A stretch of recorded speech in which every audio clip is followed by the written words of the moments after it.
2024 has been a pretty big year for British politics, although maybe not that different in terms of the country's economic trajectory compared with the last few years. The biggest event of the year was the general election in July, which saw 13 years of Conservative Party rule come to an end and the first Labour government elected since 2005. In the months preceding the general election, not much occurred politically. The Conservative government spent most of their time talking about their scheme to send migrants to Rwanda and how they would lower the number of migrants, both of which failed to materialise. And other from that, they continued the same centre right economic policy and generally interventionist foreign policy that they had been carrying out over the last decade.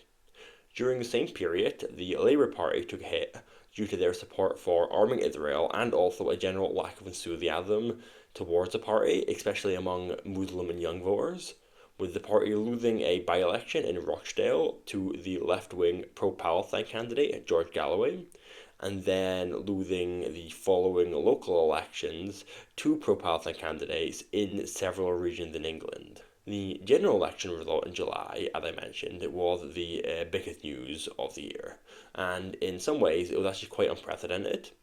The Labour Party, led by Keir Starmer, won a big majority of seats in the House of Commons, which put an end to 13 years of Conservative Party rule. However, the party only received 33% of the popular vote.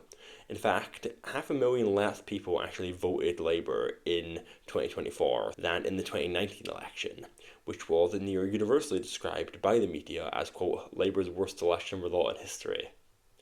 This historically low vote share for a governing party has made the current Labour government the least popular government since universal suffrage in 1928, with Keir Starmer's Labour Party receiving a lower vote share than any governing party in the history of British democracy. This situation occurred due to a combination of a low turnout and the collapse of the governing Conservatives, with the Conservative Party getting its worst result in over a century. However, the biggest political winner of 2024 has been RefromUK, a right-wing populist party that has seen its support double since the end of 2023. In June, Nigel Farage became the leader of the party, and the following month saw Reform manage to win several seats and millions of votes in the general election, coming in third place. And with 2024 ending, the party has risen in opinion polls to 22%, only a few points behind Labour and the Conservatives. The Green Party and several pro-Palestine candidates, including Jeremy Corbyn, have also benefited from the anti-establishment mood in the country over the past year, with the Green Party seeing a substantial rise in its support during the election, and pro-Palestine independents winning 5 seats in the House of Commons, and unseating prominent Labour MPs. In Wales, a First Minister was taken down by a corruption scandal and replaced, while in Scotland, the SNP Green coalition government of Hamza Yousaf collapsed and was replaced by a minority SNP government led by John Sweeney at the start of the year. In terms of quality of life in 2024, the trend of basic necessities like housing costs, rents, food prices, and energy costs outpacing wage has continued.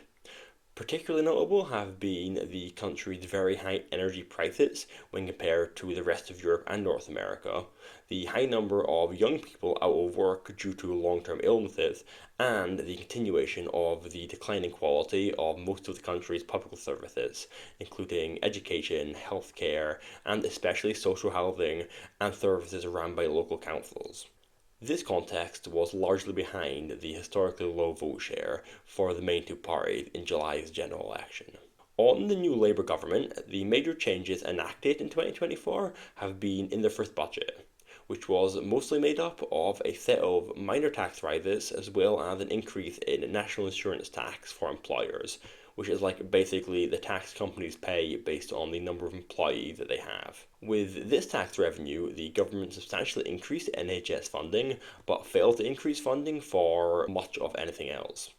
They have made several bold claims around house building and reducing energy bills, but so far there has been no indication the government is planning any substantial diversion to the current policies that would make these pledges come to pass. In addition to its budget, the government has also scrapped universal winter fuel payments for pensioners, mostly maintained the conservative welfare policies, pledged to keep arming Ukraine, cut 10% of weapon sales to Israel, and pledged to raise military spending to 2.5% of GDP. Outside the Labour government, 2024 has also seen an increase in migration, mostly driven by foreign students and their dependents. The election of Kemi Badenoch as the leader of the Conservative Party, England lose out to Spain in the Euros final, King Charles returned to his royal duties after being diagnosed with cancer, and the band Oasis announcing their reunion and plans to go back on tour in 2025 for the first time since 2008. So that's everything for the recap. Hope I covered it all enough depth. It was quite hard to keep some sessions condensed, especially around the general election because there's so much detail, but I want to keep the video fairly concise. I'll see you later.